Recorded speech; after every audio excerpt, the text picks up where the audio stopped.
Donc, je m'appelle Rachel Ruomps, je suis permanente au sein de France Énergie Éolienne. Vous recevez certainement beaucoup de mails de ma part si vous êtes adhérent de fait. Sinon, n'hésitez pas à adhérer. Donc, je suis en charge avec mon président ici présent de la commission économie pour France Énergie Éolienne. Et donc, nous animerons les débats et les échanges d'aujourd'hui sur une session qui a pour titre la maîtrise des coûts pour les collectivités territoriales et le monde agricole, comment faciliter la mise en place de PPA. Donc pour cette table ronde qui interviendra en 2 temps, nous aurons d'abord 2 keynotes pour introduire les débats. Donc une première de Jean-Nicolas Hutin de AFRI. Exactement, AFRI Management Consulting. Ex-Poiri, oui, très connu aussi. Et également Jean-Christophe Davala de la société Boralex qui vous présenteront l'état du contexte, et on sait à quel point il est mouvant, du contexte du marché de l'énergie et en particulier de l'électricité. Et ensuite une présentation pédagogique sur qu'est-ce qu'un PPA. La seconde partie sera sous un format de table ronde. On accueillera Cécile Fontaine, directrice juridique de la FNCCR, Antoine Garcier, directeur général du fournisseur énergie d'ici, Mathieu Noël du cabinet Parme et de nouveau Jean-Christophe, toujours de Boralex, pour présenter la vision producteur des contrats en PPA. Et bien sûr, je suis accompagnée pour cette animation du président de la commission économique, on ne présente plus, Dominique Darne, qui a à son actif de nombreuses signatures de PPA et plus de 20 ans d'ancienneté dans le monde de l'éolien. Donc je suis ravie de faire cette co-animation à ses côtés. J'espère que... Donc l'idée, bien sûr, c'est qu'après ces échanges, on ouvre les questions dans la salle. N'hésitez pas, on souhaite avoir le maximum d'interactivité possible. Et sans plus attendre, on va pouvoir débuter cette session. Dominique ? Oui, juste une petite introduction sur la thématique. L'idée des corporate PPA, je pense qu'il faudrait qu'on le rebaptise. On a des résistances aux mots anglais, à l'anglicisme, et peut-être passer à un contrat d'achat direct ou un concept de ce type-là et de pouvoir l'introduire. C'est un sujet que la FE s'est approprié depuis 5-6 ans. On a été à l'initiative des premiers projets de contrats standardisés et d'assembler autour de la table un peu tous les preneurs, c'est-à-dire des producteurs, des banquiers, des consommateurs. Et au tout début, sincèrement, c'était un peu un désert. Et on a eu la bonne chance d'avoir à l'époque Capgemini qui nous a amené son client de l'époque, qui était Aéroport de Paris. Et puis a amené un certain nombre de gens qui réfléchissaient au sujet, mais qui évidemment n'avaient pas encore contracté. Donc ça a été notre premier angle d'approche qui était véritablement le producteur éolien, et on ne sera pas exclusif, et aussi solaire, puisqu'on voit que ça se développe aussi dans cette énergie-là, et les consommateurs. Alors on a vu beaucoup de consommateurs qui sont des opérateurs d'infrastructures publiques, la RATP, ADP, la SNCF, qui ont été très pilotes sur ces sujets, qui ont été vraiment parmi les premiers contractants à bouger. Et puis on a vu derrière, et avec Boralex, on a signé en parallèle des contrats avec des grandes signatures type Auchan, la grande distribution. Il y a un certain nombre de gens qui sont venus s'agréger progressivement et s'accoutumer à un acte d'achat beaucoup plus compliqué. Et on verra en détail pourquoi c'est plus compliqué. Effectivement, la situation actuelle, et c'est ce qui nous remonte quand même du monde dans lequel s'implante le renouvelable, c'est-à-dire les collectivités territoriales en province, hors de Paris, hors des grands centres de consommation, avec des problématiques aujourd'hui extrêmes d'approvisionnement et de prix dont ils souffrent aujourd'hui. D'ailleurs, c'est pour ça qu'on s'est dit qu'on faisait une introduction choc avec AFRI, qui va nous présenter un peu leur vision de où on est, d'où on vient et où on pourrait aller. On va s'arrêter là. Où on va ? Ouais, on pourrait. Où on aimerait peut-être ou pas. Enfin, grosso modo, c'est quoi la situation prix aujourd'hui? Et effectivement, c'est de là est venue l'idée de faire ce travail-là avec des problématiques bien spécifiques dont on parlera d'un point de vue juridique et des contraintes aujourd'hui qui rendent la contractualisation aujourd'hui complexe, voire impossible, et comment faire pour ouvrir un chemin pour le monde des collectivités territoriales de pouvoir bénéficier finalement d'un outil qui se vulgarise, on va dire, entre guillemets, et qui permettrait d'avoir une maîtrise des coûts dans la durée. Sachant que ce chemin, il est en train d'être pris, on le travaille notamment avec l'administration publique. Et donc, il y a une vraie écoute. L'idée maintenant, c'est d'accélérer et de vraiment permettre à tous les acteurs qui en ont besoin d'accéder à cet outil formidable qui est le PPA. Le contrat et qui ne soit plus corporate, mais qu'il soit aussi utilities et monde agricole. Et là, on a réuni nos efforts, notamment avec la FNCCR, qu'on remercie d'être présent, sur précisément comment faire évoluer ces textes pour permettre aux collectivités territoriales de contracter. Et donc, sans plus attendre, c'est à vous qui allez faire l'intro au choc. Merci Rachel, merci Dominique. Alors, j'espère être le moins choc possible, hein, parce que le but, c'est pas d'ajouter de l'inquiétude à l'inquiétude. En tout cas, j'ai l'honneur d'introduire cette table ronde sur la maîtrise des coûts de l'énergie et le recours au PPA. Alors, dans un contexte des plus agités, hein, mon objectif sera de vous apporter un peu de clarté et de compréhension sur ce qui se passe dans les marchés, sur ce qui se passe éventuellement au-delà des marchés sur le long terme, et puis de lever le voile sur ce qu'un PPA ou un Power Purchase Agreement, pour verser dans l'anglicisme, peut apporter dans cette situation. Alors, je ne ferai qu'effleurer le sujet. Je crois que le speaker d'après, Jean-Christophe Dallava, sera beaucoup plus pédagogique que moi sur le sujet.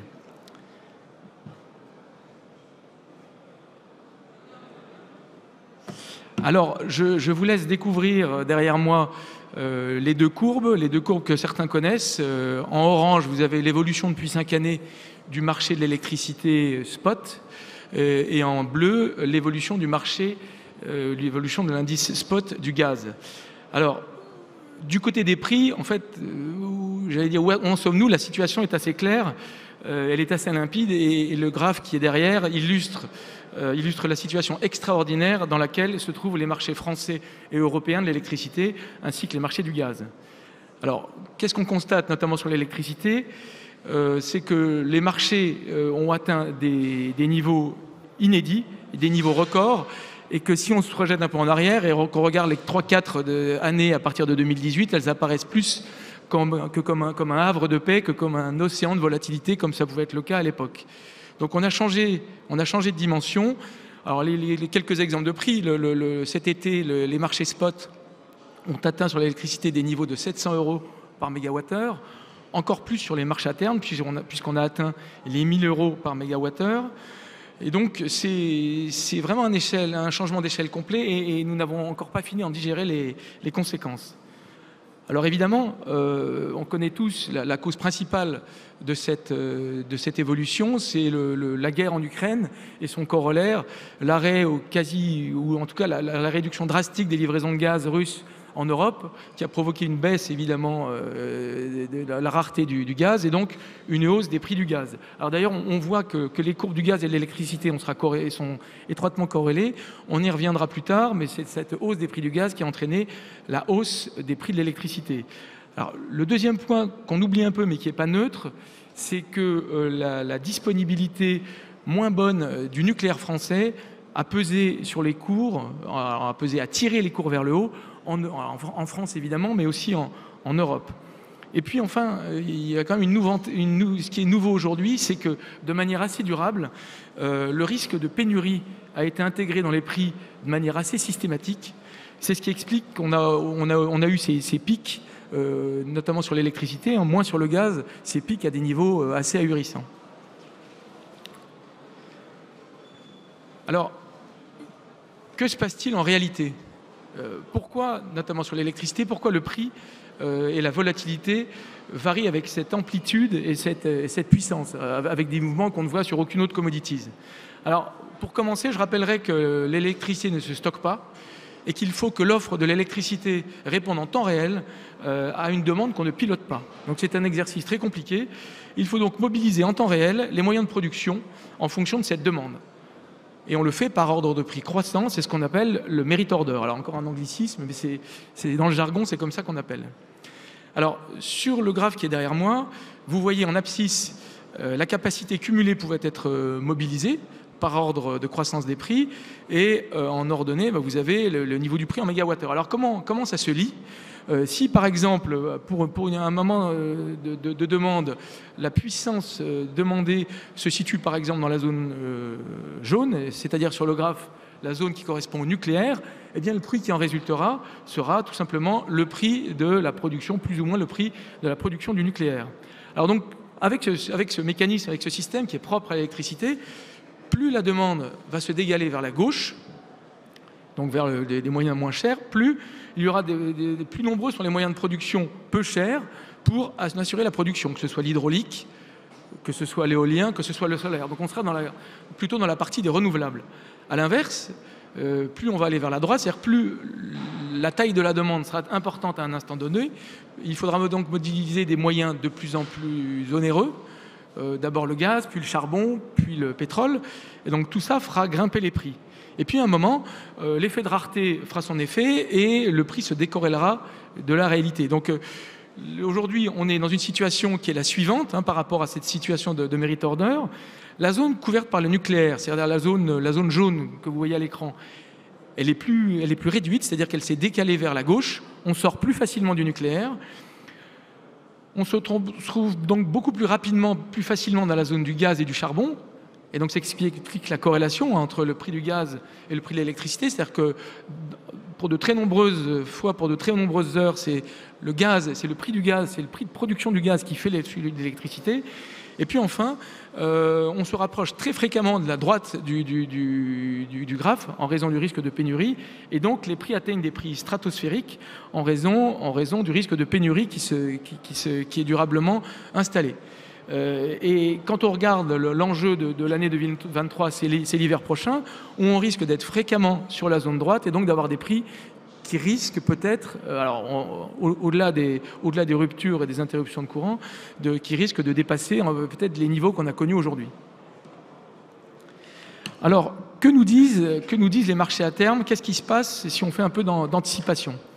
Alors, à l'écran, donc vous voyez les anticipations du prix de l'électricité pour les années 2023 à 2028 sur l'électricité est données par des produits de type calendar. Les produits calendar sont des produits qui permettent de fixer sur l'année 2023 ou 2024, 2025 le prix de l'électricité pour toutes les heures de l'année. Alors, la situation reste très tendue, c'est la courbe que vous voyez et qui démarre à 530. La situation reste encore très tendue pour l'année 2023 où le prix moyen ces derniers temps s'établissait autour de 530 € par mégawattheure, qui est un chiffre évidemment encore très élevé. Alors, c'est encore plus élevé si on zoome. Si on regarde par exemple la même chose, mais sur le premier trimestre 2023, c'est-à-dire sur l'hiver de tous les dangers qui nous attendent, là on a en ce moment des cours qui oscillent régulièrement autour de 900 € par mégawattheure. Donc des prix qui sont encore supérieurs à ce qu'on a connu cet été sur le marché spot. Donc à très court terme, le sujet n'est pas réglé. À moyen terme, les anticipations, en tout cas les prix de marché, s'orientent à la baisse. Sur 2024, on est en dessous de 270 € par mégawattheure. Sur 2025, on passe sous les 200. Alors ça ne veut pas dire que la crise est réglée, puisqu'on voit qu'on est encore à des niveaux qui auraient fait peur à tout le monde il y a encore un an et demi. Donc on ne peut pas encore parler de retour à la normale. Alors pourquoi on est sur ces niveaux de prix encore élevés ? Enfin, pourquoi d'abord on anticipe une baisse ? Alors chez AFRY, dans nos projections de prix à court terme, évidemment, on est assez proche de ce que donnent les forwards. Et ce qu'on observe, c'est que les effets de cette anticipation de baisse sont à peu près symétriques à ceux de la hausse, c'est-à-dire sans anticiper une fin de la guerre en Ukraine, on anticipe que les problèmes sur du gaz seront moins prégnants, premier point. Et deuxième point, c'est aussi un point important, on anticipe que le nucléaire français se portera peut-être un peu mieux dans les 2, 3, 4 prochaines années. Alors au-delà, il n'y a pas de prix de marché, ou en tout cas très peu. Et donc c'est très difficile d'avoir des transactions ou des niveaux aussi transparents que ce qu'on voit sur cet écran. Donc dans nos scénarios de prix à long terme chez AFRY, alors on observe que dans les 10, 15, 20 ans et même au-delà, la baisse se poursuit. Et la baisse se poursuit assez fortement pour une raison essentielle, c'est que la pénétration des renouvelables s'opère. C'est pas pour rien qu'il y a autant de monde ici. C'est-à-dire que la part dans la puissance proposée du solaire et de l'éolien va être en très forte augmentation, et sa traduction dans le mix énergétique, c'est-à-dire dans la production effective, va aussi augmenter en conséquence. Donc comme c'est l'énergie qui est sur la gauche du graphe précédent, c'est-à-dire de l'énergie pas chère, ça a un impact anticipé sur les prix plutôt à la baisse. Plus on disposera de moyens de ce type, plus ça attirera les prix vers le bas. Alors un autre enseignement important de ce graphe, et ça nous permettra d'enchaîner sur la suite, l'information est dans les bâtonnets que vous voyez et qui illustre qui représente le nombre de contrats traités. Donc vous voyez en 2023, à ce stade, il y a plus de 10 000 contrats qui ont été échangés sur le calendrier 2023. C'est 4 fois moins sur le 2024 et c'est encore 5 fois moins sur le 2025. Alors ça traduit un point très important, notamment en gestion de risque, en risk management, c'est la liquidité du marché.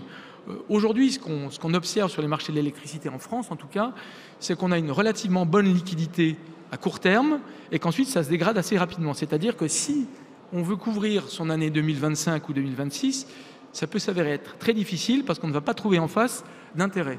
C'est ça que veulent dire ces barres. Et ça entraîne quoi? Ça entraîne qu'en fait, si on concrètement regarde le marché de l'électricité, il est très difficile de se couvrir au-delà de 2-3 ans. Ce qui, dans un moment d'incertitude comme celui qu'on observe aujourd'hui, pose un sérieux problème. Alors, si on se place maintenant, il y a un problème notamment aux consommateurs, si on se place maintenant du côté du consommateur, et indépendamment de ce qu'on vient de dire, comment fait un consommateur aujourd'hui pour gérer ce risque qui ne date pas d'hier, qui ne date pas de la crise, pour gérer ce risque prix dans ses approvisionnements d'énergie? Alors, on a essayé de représenter ça de manière un peu, alors non pas extrême, mais la solution oscille entre deux attitudes. Une première que vous pouvez découvrir sur la droite, qui est de dire moi, consommateur, je choisis de fixer mes prix d'achat d'électricité plutôt au dernier moment, c'est-à-dire d'intervenir entre quelques jours ou quelques mois avant la date de consommation. En faisant ça, alors effectivement, je prends un risque, mais ce qu'espère un consommateur dans cette configuration-là, c'est de profiter de baisse de prix, en tout cas d'éviter de couvrir son risque à un prix trop élevé. Alors, ça peut représenter un risque très important, et on l'a vu ces dernières années, où ceux qui avaient adopté plutôt cette attitude-là, d'ailleurs que ce soit des consommateurs ou des acteurs du marché, ceux qui avaient privilégié une couverture plutôt faible, se sont retrouvés en porte-à-faux face à un effet de ciseau du marché qui a eu les mouvements qu'on a vus et qui les a obligés à acheter au prix fort, et pour certains à mettre les clés sous la porte parce que, effectivement, une hausse d'une telle importance a provoqué des trous dans leur trésorerie assez significatifs.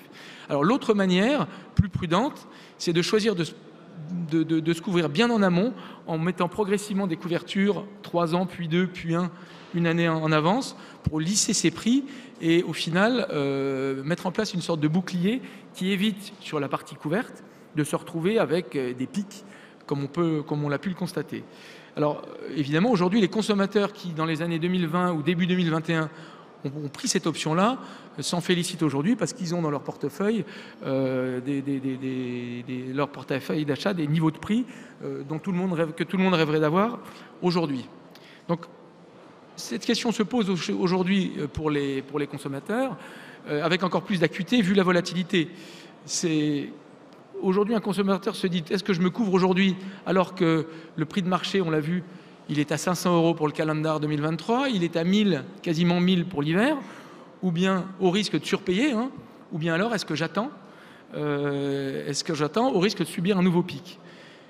Donc c'est ce qui fait que de plus en plus d'acteurs sur le marché voudraient avoir une visibilité plus longue, de plus long terme, avoir des produits qui permettent de couvrir ce risque sur une période plus importante.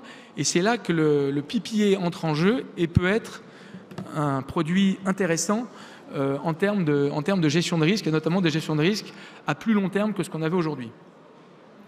Alors, rappelons brièvement ce que c'est qu'un CPPA, un Corporate Power Purchase Agreement. C'est donc un contrat d'achat d'électricité de long terme entre un acheteur et un producteur d'énergie. Alors, aujourd'hui, on en parle surtout, évidemment, pour acheter de l'électricité, pour des échanges d'électricité verte entre des producteurs d'énergie renouvelable, solaire ou éolien, et des acheteurs. Alors, ces PPA concernent deux types de parcs, soit des parcs de production existants, et donc dans ce cadre-là, on les appelle brownfield, soit des parcs qui sont en projet. On parle alors de projet greenfield. Donc ça, c'est le jargon que vous retrouverez un peu sur ce type d'instrument. En France, alors le marché des PPA et des CPPA est assez peu développé par rapport à ce qu'on peut voir dans d'autres pays européens, du fait des mécanismes de soutien qui, encore maintenant, sont assez puissants et permettaient aux acteurs de cette filière d'écouler leur production avec un prix garanti par l'État. Donc aujourd'hui, le CPPA en fait était surtout regardé pour ses vertus de verdissement des approvisionnements. On a vu ces dernières années des gros acteurs, Orange, Amazon notamment, qui ont fait des CPPA et qui l'ont fait notamment pour communiquer sur leur capacité à verdir leur énergie et à se montrer de bons élèves dans la catégorie consommateur green. Alors, ce qu'on observe aujourd'hui, c'est que, de manière générale, un PPA, d'ailleurs, un mot de plus sur les PPA, c'est que c'est aussi très lié au parc de production. C'est-à-dire qu'un PPA qui s'adressera et qui concernera un parc brownfield, c'est-à-dire en sortie parfois d'obligation d'achat, aura une maturité plus courte, 3, 4, 5 ans. Alors plus longue que ce qu'on a aujourd'hui sur les marchés à terme, mais néanmoins court du point de vue du PPA. En revanche, pour des projets qui viennent de sortir de terre ou qui sont juste à l'étude, à ce moment-là, le besoin de couverture du développeur sera long et pourra dépasser largement les 10 ans avec des maturités de l'ordre de 15 à 20 ans. Donc il est possible aujourd'hui de trouver pour un acheteur une contrepartie qui lui fasse un produit de long terme et avec des conditions de prix qui sont relativement bordées. Alors un point sur le prix des PPA. Si sur le long terme et sur le très long terme, on a encore des prix qui sont relativement, en tout cas bas, mais qui dépendent assez peu des conditions de marché aujourd'hui, donc qui sont relativement épargnés par ce qu'on observe aujourd'hui sur le marché. Ça n'est pas le cas des PPA dits brownfield, c'est-à-dire de maturité 2, 3, 5 ans, qui eux, pour le coup, sont assez touchés par la hausse des prix qu'on a observés sur le court terme et affichent pour 2022 une hausse assez significative. Alors, pour terminer,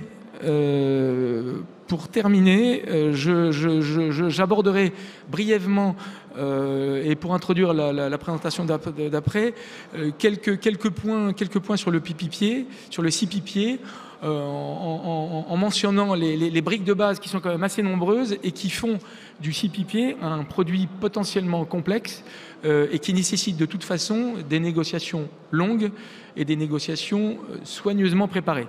On ne négocie pas un PPA sur un coin de table en quelques jours, c'est un processus long de plusieurs semaines. Et il n'y a pas que le prix qui est important dans un PPA, on en a beaucoup parlé, mais toutes les clauses que vous voyez à l'écran et peut-être sur lesquelles reviendra Jean-Christophe Dallava sont importantes. J'en citerai deux qu'il faut avoir particulièrement à l'œil. C'est le volume qu'il faut particulièrement calibrer en fonction de ses besoins, d'une part, et puis les pénalités, notamment sur des projets en cours, que ce soit pour des retards de livraison ou bien des insuffisances de production, qui peuvent avoir des conséquences financières très importantes pour l'acheteur du PPA si ça n'a pas été bien négocié. Voilà pour moi. J'espère avoir apporté un petit peu de clarté dans ce monde fortement incertain. Et je vous souhaite une bonne suite de table ronde et laisse la place à Jean-Christophe.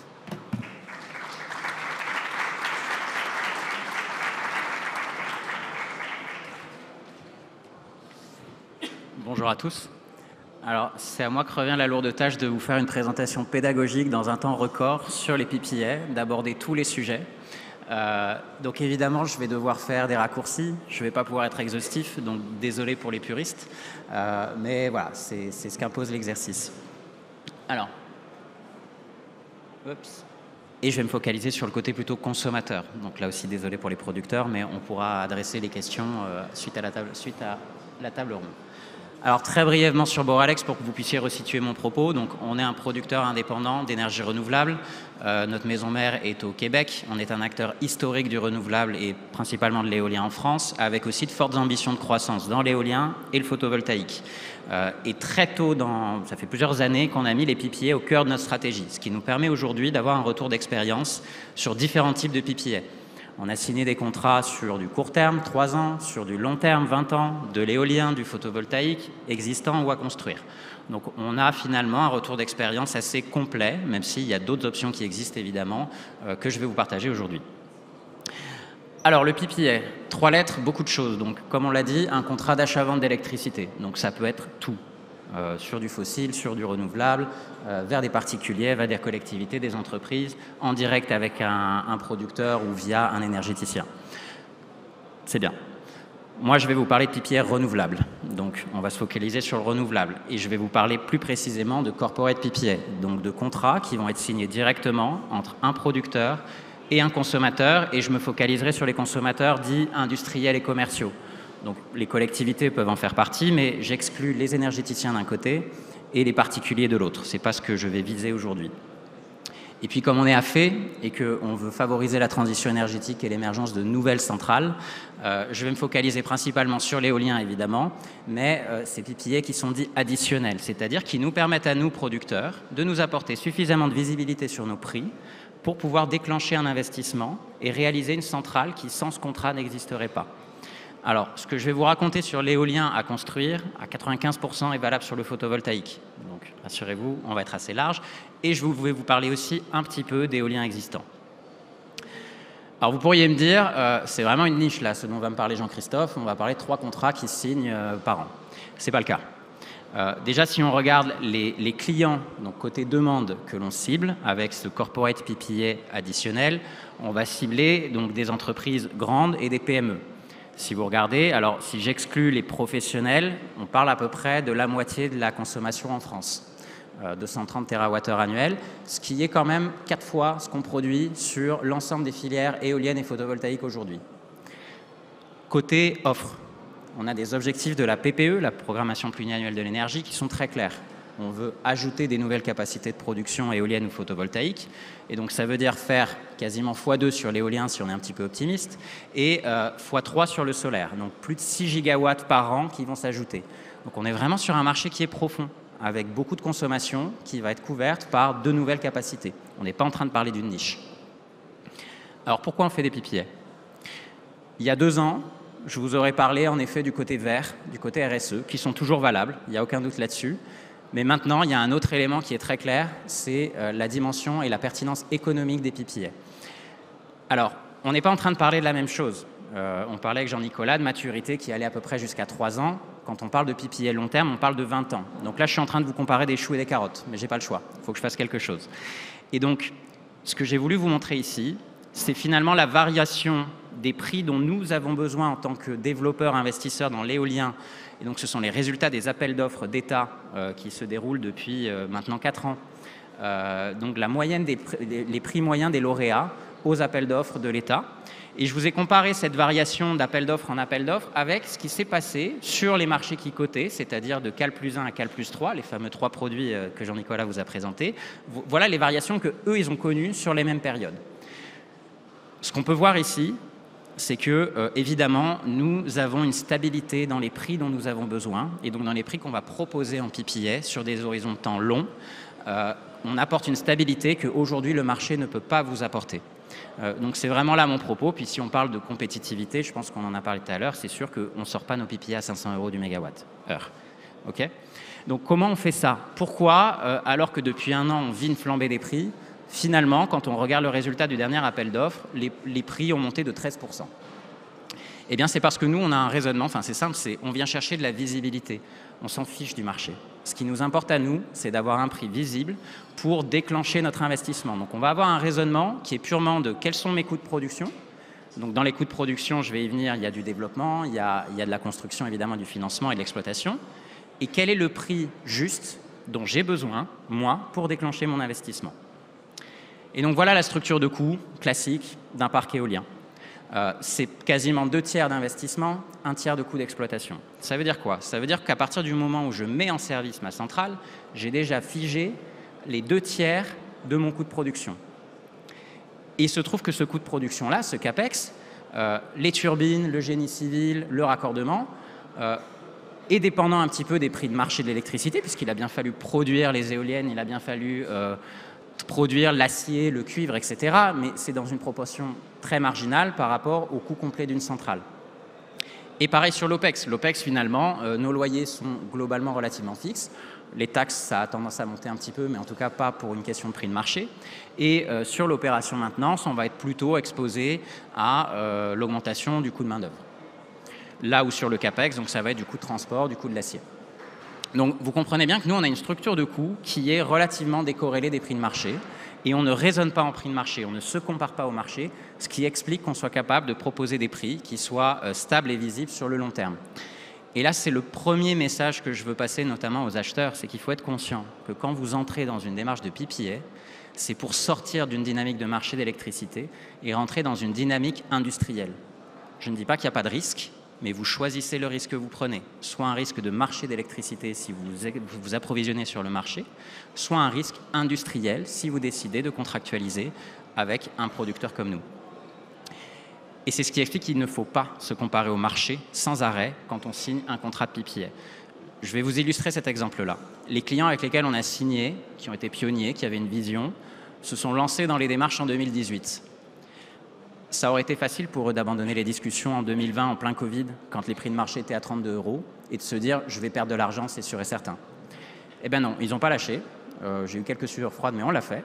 Et aujourd'hui, ils se retrouvent à acheter depuis 2021 de l'électricité issue de nos parcs à un prix qui est beaucoup plus proche de l'Arenh, pour faire simple, on va dire 50 €, qu'aux 530 € dont on voit pour 2023, ou aux 400 € et puis aux 110 € en 2021. C'est des dizaines de millions d'euros d'économies par an pour les clients qui ont tenu bon et qui se sont lancés en premier dans ces démarches-là, en sortant d'une dynamique de marché et en rentrant dans une dynamique industrielle. Alors, qu'est-ce qui nous achète ces clients? Là, vous avez un profil mensuel éolien classique. Alors, tout de suite, puisque je parle d'éolien, mais si vous êtes dans le secteur tertiaire, que vous gérez plutôt des magasins ou des chaînes de froid, va mieux falloir regarder le PV en premier, le photovoltaïque. Mais pour ceux qui, au contraire, consomment de jour comme de nuit, consomment plutôt en base, l'éolien peut être un bon produit. Et donc, voilà la courbe de production d'un parc éolien, avec plutôt de la production en hiver, quand les prix aussi sont assez élevés. En France, on est thermosensible, et production de jour comme de nuit. Alors, l'éolien, ça a un désavantage. C'est que c'est relativement imprévisible. Il n'y a pas de profil prédéfini de production à l'échelle d'une heure ou d'une journée. Là où en solaire, globalement, vous savez que ça va produire beaucoup à midi et pas mal en été. Donc, c'est sûr que ce n'est pas très satisfaisant pour un client de s'approvisionner sur une électricité qui est, de son point de vue, relativement aléatoire. Donc, le PPA en lui-même n'est pas suffisant dans une stratégie d'approvisionnement. Vous devez l'agrémenter d'autres contrats et il ne remplace pas votre contrat de fourniture. Donc concrètement, qu'est-ce que vous allez faire? Vous allez commencer par signer un PPA sur une durée longue avec un volume variable qui ne vous est pas garanti, mais un prix fixe sur une durée de 15-20 ans, pourquoi pas. Ensuite, vous avez l'agrégateur. L'agrégateur, en tant que client, vous pouvez contractualiser avec lui directement ou vous pouvez demander au producteur de gérer cette partie-là. Le rôle de l'agrégateur, ça va être de transformer un profil relativement erratique en quelque chose de prédéfini. Là, il y a de la compétence de marché. Là, les engagements qu'un agrégateur va prendre seront sur des durées plus courtes, on va dire 2 à 5 ans. Mais ce que ça va permettre de faire, c'est d'avoir un profil prédéfini qui va pouvoir être intégré par le fournisseur, qui va lui pouvoir derrière vous fournir votre consommation résiduelle, c'est-à-dire ce que j'achète en moyenne annuelle, admettons, sur le PPA, et puis moi, ma consommation qui est là, le fournisseur va pouvoir vous la fournir, avec en général des prix qui sont fixés sur 1 à 3 ans. Je ne vais pas rentrer plus dans les détails contractuels parce qu'on n'en a pas le temps. Je vous ai mis le lien de fait puisqu'on a fait beaucoup de travail sur le sujet. Alors ça date un petit peu, mais les grands équilibres sont toujours valables et vous pourrez retrouver un petit peu qui fait quoi. Alors maintenant en termes d'offres.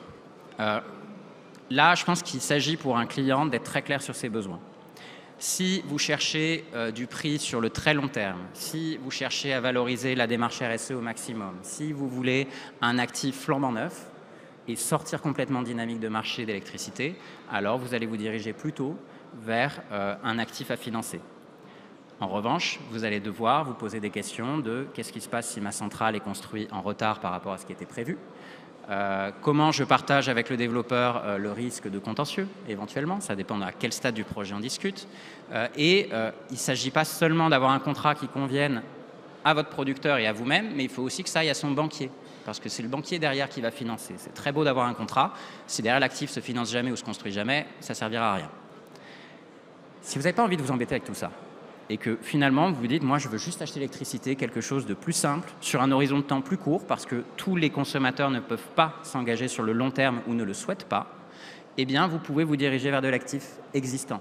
Là, vous aurez beaucoup plus de flexibilité en matière de gestion contractuelle, de type de prix aussi. On peut faire des prix qui sont fixes ou qui ne sont pas totalement fixes. Et donc à partir de là, vous retrouverez un produit beaucoup plus simple à traiter, avec beaucoup moins d'aléas. On connaît 15 ans à l'avance la date à laquelle notre projet va sortir de son obligation d'achat.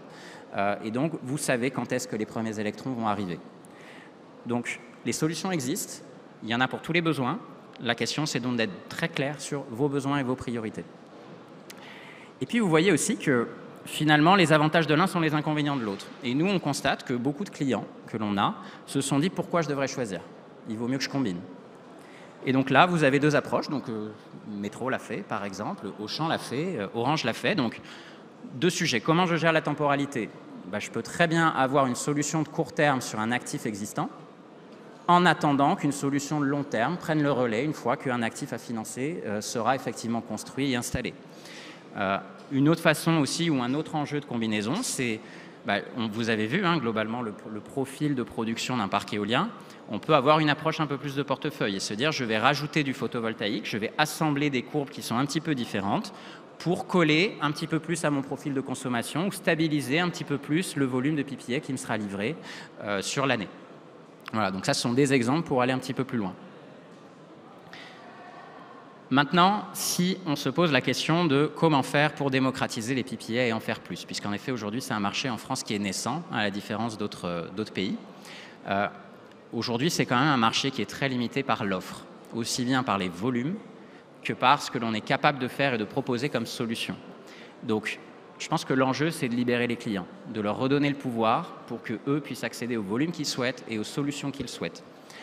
Les premiers responsables, ou en tout cas les premiers qui doivent se saisir du sujet, sont nous, les producteurs. Il est temps qu'on sorte un peu de notre zone de confort, qu'on aille au-delà peut-être des appels d'offres que l'on a avec l'État, de l'obligation d'achat dans lequel on a été entretenu, c'était super sympa. On n'avait rien à faire, les prix étaient stables, garantis sur 15 ans, c'est très bien. Il va falloir qu'on apprenne ce que c'est qu'un client. Jusqu'à présent, on avait un acheteur obligé. Savoir ce que c'est qu'un client, pour plein d'industries, c'est normal. Pour nous, c'est une révolution. Ça demande de changer énormément de choses dans nos systèmes et notre façon de faire en interne. Dans notre culture, il va falloir apprendre à écouter un client. Il va falloir apprendre à innover pour répondre à ses besoins et à s'adapter à ses besoins. On se challenge énormément en interne sur les modes de financement, sur comment on va exploiter, sur comment on fait les choses. Qu'est-ce qu'on peut créer comme solution pour répondre à ces besoins-là? Donc, faut pas le minorer. Voilà. Et on a un rôle de proposition.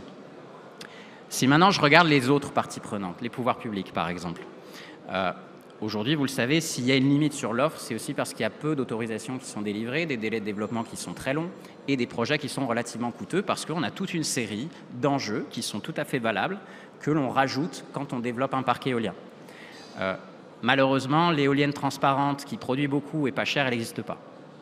Donc il va falloir se poser les questions aussi et prioriser les enjeux sur est-ce que je veux prioriser des enjeux économiques, des vraies mesures de soutien à l'industrie en favorisant de nombreux volumes de renouvelables rapidement et compétitifs, ou est-ce que j'ai d'autres enjeux? Tout est valable, il faut juste arbitrer à un moment donné. Et comme ça, peut-être libérer les volumes. Ensuite, il y a une notion de faciliter l'émergence du PPA. Aujourd'hui, en effet, il y a des freins qui peuvent être administratifs, qui peuvent être réglementaires. Il y a aussi de l'aide peut-être que les pouvoirs publics qui n'auront plus à financer indirectement avec des mécanismes de soutien les ENR, peut-être que les pouvoirs publics, et il y a des sujets qui sont en cours de discussion, pourraient aider au contraire les clients, surtout les clients les plus petits, à accéder à ce type de solution avec des fonds de garantie.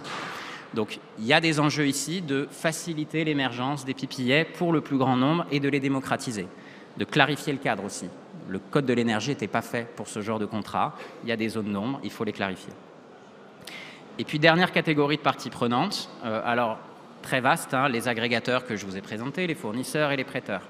Là, on est plus dans un rôle d'accompagnement. Comment on va pouvoir travailler ensemble et collaborer, producteurs, agrégateurs, fournisseurs, prêteurs, pour pouvoir construire des solutions qui fonctionnent, qui permettent aussi d'apporter des solutions aux clients et différentes solutions. Aujourd'hui, il y a quelques mouvements dans le marché qui pourraient avoir l'intention de verrouiller les façons de faire et de dire aux clients, il n'y a qu'un modèle unique. Donc vous pouvez avoir une vision de producteur qui va s'opposer à une vision de fournisseur. Ce n'est pas comme ça qu'on va donner le pouvoir à nos clients, en essayant de leur imposer une façon de faire. Et je pense, et je suis convaincu que tous ensemble, si on est sûr de l'offre de valeur et de la valeur qu'on apporte dans ce type de montage, il ne faut pas voir les PPA comme une menace, mais comme une opportunité de faire du business et de nouvelles façons de faire. Donc voilà comment on va pouvoir, en travaillant tous ensemble, favoriser le développement des PPA et s'assurer de le démocratiser pour que vraiment on monte en échelle. Dernier point, en guise de conclusion, quelque part, quelles sont les clés de succès d'une relation de long terme dans un PPA? Moi, j'en vois 3. Le premier, c'est la volonté. Et c'est valable à la fois pour le producteur qui doit sortir de son confort et pour le consommateur qui, lui, va devoir finalement aligner tous les services dans un même sens. Les clients avec lesquels on a signé le plus vite des PPA, le temps le plus court, c'est 2 mois que nous, on a réussi à faire. C'est parce qu'ils avaient une ligne très claire de leur top management, un alignement des directions achats, des directions finances, des directions juridiques, développement durable et opération. Quand vous savez où vous voulez aller, quand vous savez pourquoi vous le faites, vous pouvez aller très vite. Ensuite, de l'équilibre. Il n'y a pas de relation de long terme qui tienne si elle n'est pas équilibrée. Donc, partage de risques, juste rémunération, être très clair sur dans quoi on s'engage ensemble et s'assurer que ce partage soit équitable.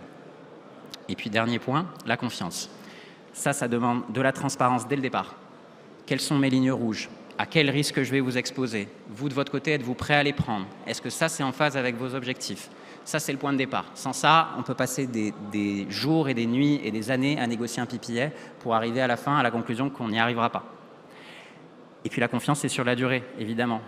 Sur 20 ans, on va avoir des imprévus, on va avoir des obstacles, il va falloir les surmonter ensemble. Si on passe 10 ans avec le pistolet sur la tempe à attendre que l'un fasse une faute pour sortir du contrat, je suis sûr qu'on n'ira pas au bout du contrat. Donc c'est très important que ce n'est pas un achat classique, l'achat d'électricité, ou en tout cas ça ne l'est plus. C'est une vraie démarche de gestion de risque, une démarche industrielle et une démarche partenariale. La relation client-fournisseur aujourd'hui, vu l'état du marché, elle est plutôt partenariale. Donc c'est très important dans ce sens-là. Et si on arrive donc à développer les PPA et créer ces relations-là, je pense qu'on arrivera à créer beaucoup de valeur pour tout le monde, plus de projets et un approvisionnement plus stable. Voilà, c'est tout pour moi.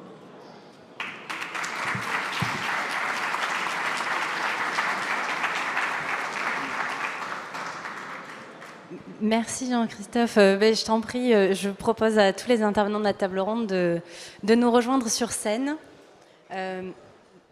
Et à la complexité évoquée par Jean-Christophe, on va rajouter la couche de l'acheteur public et les difficultés à surmonter pour pouvoir réaliser les contrats. Et je pense que c'est... passe la parole là. Exactement. À Cécile, pour nous présenter finalement les besoins et puis le constat on le rappelle, l'objet de cette session, c'est vraiment de parler des collectivités territoriales et du monde agricole et de savoir en fait qu'est-ce qu'ils sont en train de vivre, comment est-ce que ce marché de l'électricité qu'on a vu dans cette première partie d'introduction les impacte et pourquoi finalement déjà comprendre quelles sont leurs problématiques pour pouvoir derrière utiliser cet outil du PPA, du contrat long terme, du contrat d'achat long terme, comme solution à leurs problématiques, mais déjà donc comprendre leurs problèmes. Très bien. Ça fonctionne là? Oui, c'est bon. Bonjour à tous. Donc effectivement, donc la FNCCR que je représente aujourd'hui est une association de collectivités compétentes en matière de services publics en réseau et en particulier les réseaux de distribution d'électricité et de gaz. Donc on représente énormément de syndicats d'énergie, des groupements de collectivités à une échelle départementale qui ont mis en place ce qu'on appelle des groupements de commandes pour le compte de tous les acheteurs publics du département qui achètent depuis la libéralisation, depuis l'ouverture des offres, qui achètent donc l'électricité et le gaz pour le compte donc de leurs adhérents, de leurs membres. C'est des volumes des fois très très importants. C'est pour ça que quand on parle de collectivité, c'est vrai qu'on peut imaginer la petite commune, mais très souvent maintenant la petite commune, elle a demandé à un syndicat d'énergie d'acheter pour elle. Pour vous donner un exemple, sur des syndicats d'énergie de la région parisienne, on est sur un montant cumulé d'à peu près 1 TWh par an. Et donc évidemment, ces gros groupements, c'était très bien de se regrouper, on est plus fort, mais il n'en demeure pas moins que vu le contexte actuel, on a les mêmes difficultés que tous les autres consommateurs, que ce soit les gros industriels ou les particuliers. Et ces difficultés-là, elles sont particulièrement, encore plus, je pense, contraignantes pour une collectivité. Pourquoi? Parce que la collectivité, elle a des services publics à gérer. Derrière, c'est des services publics qui ne sont pas toujours payants. Donc, concrètement, c'est les écoles à chauffer, les crèches, les maisons de retraite. On ne va pas pouvoir fermer en disant qu'on ne peut plus payer l'électricité, comme peuvent faire certaines entreprises. Donc, c'est un vrai sujet. Et en termes de chiffres, ça peut représenter, par exemple, pour les hausses qu'on a pu constater, on a fait une petite enquête, c'est plus de 250% de hausse du prix de l'énergie. Ça représente environ 9 à 11 milliards d'euros de dépenses supplémentaires. Donc, on entend beaucoup dans les médias aujourd'hui les collectivités parler de ces difficultés. Alors, on entend aussi le gouvernement dire qu'il y a certaines collectivités qui vivent bien, c'est vrai, mais enfin, les collectivités les plus importantes, elles ne bénéficient pas des tarifs réglementés de vente. Et elles ont des gros services publics à gérer, notamment, je parlais des écoles, mais l'eau et l'assainissement, qui sont des services évidemment essentiels. Donc voilà, c'est des grosses difficultés. Et c'est vrai que je pense que la présentation qu'on a eue juste à l'instant montrait la démarche et tous les avantages que pouvait représenter le corporate PPA. Aujourd'hui, la collectivité n'y a pas accès pour des raisons qu'on va expliquer un petit peu après. Mais c'est assez choquant en termes de liberté contractuelle et puis en termes d'opportunité parce qu'on voit que c'est vraiment un très bel outil. Merci beaucoup. On proposait toujours dans une démarche d'interactivité, d'avoir à la fin de chaque petite question, des questions de la salle, si vous en avez, pour chaque présentation ou chaque prise de parole. Donc n'hésitez pas à lever la main si vous souhaitez réagir, apporter une contribution en tant que collectivité territoriale, je sais qu'on en a dans la salle, ou juste poser une question à nos participants, à nos intervenants. Vous êtes les bienvenus. Et donc je vous propose qu'on passe de suite, sauf pour l'instant, je ne vois pas de main qui se lève, donc de poursuivre. Avec Antoine, on reviendra sur la partie réglementaire. Là, l'idée, c'est vraiment de présenter le contexte global. Donc, on a vu plutôt collectivité territoriale. Maintenant, on va s'attarder un peu plus sur le monde agricole avec cette vision en tant que fournisseur, mais aussi sur les collectivités, sans problème. Avec cette vision en tant que fournisseur qui est plutôt spécialisé sur ces deux types d'acteurs, sur leurs besoins et les demandes que vous pouvez sentir pour cet objet des PPA et globalement les constats que vous faites en tant que fournisseur. Ok, donc Antoine Garcier, donc, je me permets brièvement, donc Énergie d'ici, on s'appelle formellement l'Union des producteurs locaux d'électricité. Donc on est un groupement de producteurs. Au départ, il y a 11 associés producteurs. À ce jour, on a à peu près 80 contrats d'achat direct avec des centrales. Donc des PPA, comme on dit en anglais, mais en fait nous on appelle effectivement des contrats d'achat, tout simplement. Et donc avec des maturités plus ou moins longues et avec un cas particulier pour les associés qui sont producteurs, enfin les producteurs qui sont associés dans notre structure. Voilà, donc on a des clients, nous on est fournisseurs, donc à ce titre on a tout type de clients plutôt professionnels. y compris donc des collectivités locales, à la fois des toutes petites communes rurales et aussi des métropoles. On a aussi des agriculteurs ou l'agroalimentaire dans nos clients. Moi, je retiens surtout, puisqu'on est acheteur également d'énergie, qu'on achète de l'énergie à des collectivités locales. Donc moi, ça m'a fait penser à ça quand on m'a parlé de corporate PPA. Et c'est pas nouveau. Voilà, je me permets. Donc, puisque donc, pour moi, c'est presque un retour aux sources, en fait, les corporate PPA. Avec la FNCSR, qui est une institution, 1934, je crois. Voilà, donc on parle d'un temps où, en fait, le système électrique fonctionnait qu'avec des corporate PPA. Puisque finalement, on construisait une centrale, on développait un réseau électrique, et on essayait de s'assurer la fourniture par tout temps. Voilà, effectivement, parfois ça ne marchait pas, donc on a commencé à s'interconnecter, justement pour créer une mutualisation. Et il s'est passé exactement la même chose aussi au niveau des producteurs. Hein. Très rapidement, il y a eu des groupements de producteurs pour faire face à la demande et assurer un service de qualité aux consommateurs. Donc, et pour gérer ce risque d'aléa de production. Voilà. Donc à la fin, c'est vrai que ce qui est important, c'est la résilience de la fourniture. Donc nous, ce qui a justifié la création de notre société, hein, donc l'Union des producteurs locaux d'électricité, il y a 6 ans, dans la suite de la fin des contrats d'obligation d'achat hydroélectrique. On vient du monde de l'hydroélectricité. Après, aujourd'hui, on va dire qu'il y a autant de volume hydroélectrique qu'éolien dans notre portefeuille, pour être très clair. Et après, il y a de la biomasse et un peu de solaire. Voilà. Et donc, par rapport à tout ça, donc, il se trouve qu'on achète à la fois de l'hydroélectricité à des collectivités qui ont, souvent il y a au moins 30 ou 40 ans, investi dans des centrales et qui aujourd'hui comprennent l'intérêt, enfin ils l'avaient compris il y a longtemps, mais aujourd'hui ça prend toute son ampleur, puisque en fait en étant producteur, on acquiert une couverture naturelle contre la hausse des prix. C'est aussi le cas avec les incinérateurs d'énergie dans certains cas, on retrouve ça pour les collectivités locales. Et donc c'est vrai que la marche pour ces collectivités locales ou pour celles qui n'ont pas la chance de produire, effectivement une des solutions ce sont ces corporate PPA, puisque ça serait pour elles un moyen sans avoir à investir dans l'actif, mais en se portant garant finalement. C'est peut-être un peu comme ça que je le vois moi, parce que l'avantage d'une collectivité locale c'est qu'elle a quand même une signature intéressante et elle a normalement la capacité à s'engager sur le long terme. Donc ça fait quand même des bonnes raisons pour les collectivités locales de s'intéresser à cette démarche.